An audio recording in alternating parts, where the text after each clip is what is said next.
Hi, Kieran here for MediaStuds. Welcome to the third episode in my Hammer Horror series. Thanks for watching the other two if you have. If you haven't, I'll put a link to them above, about now. Now, last time we looked at Frankenstein Created Woman, but today I thought we'd look at something different. I don't know whether you class it as a horror, or a thriller, or any other genre that you can really think of, but it is what it is. It is The Nanny. The Nanny may not be what pops into your head when you first think of Hammer horror pictures. There is no blood, and the whole story is a very character-driven piece.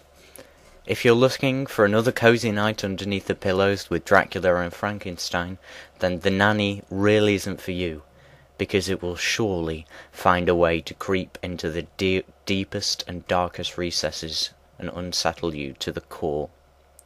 Bette Davis plays the title role of the nanny, a caring and sensitive woman who is constantly made to feel like dirt by the 10-year-old boy that she looks after. Joey is a 10-year-old boy. He's just returned from a, let's say, special boarding school because of some clouded events in his family's history. And when I say family, I also very much include the nanny, who over many generations has cemented herself in the small suburban flat. Things take a darker turn when Joey's mother is poisoned, but he insists that it was the nanny. What ensues is a battle of trust. But who will they trust? A sweet old lady, or a boy accused of drowning his own sister? I always prefer it when I go into a film knowing little or even nothing about it.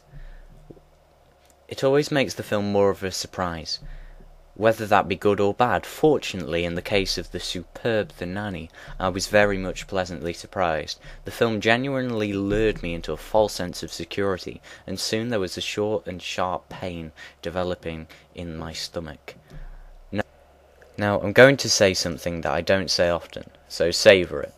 If you're planning on seeing The Nanny, stop watching this review now and go do something else. Right, now we can continue.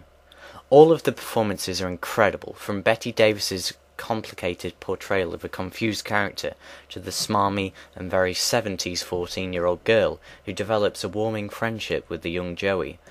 Fans of Jack Wilde will remember the girl from The Innocents, in which she played one of the quote-unquote innocents, which is also a really good film. Now, all of these great performances may be down to the very understated and great director Seth Holt, who wields the camera with such finesse.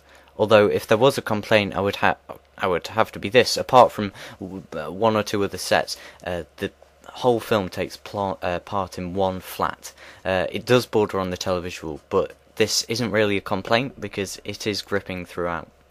You really, really do need to see this film, and I said this with Frankenstein Created Woman, and I know people who watched that review have seen it and loved it, so take my advice.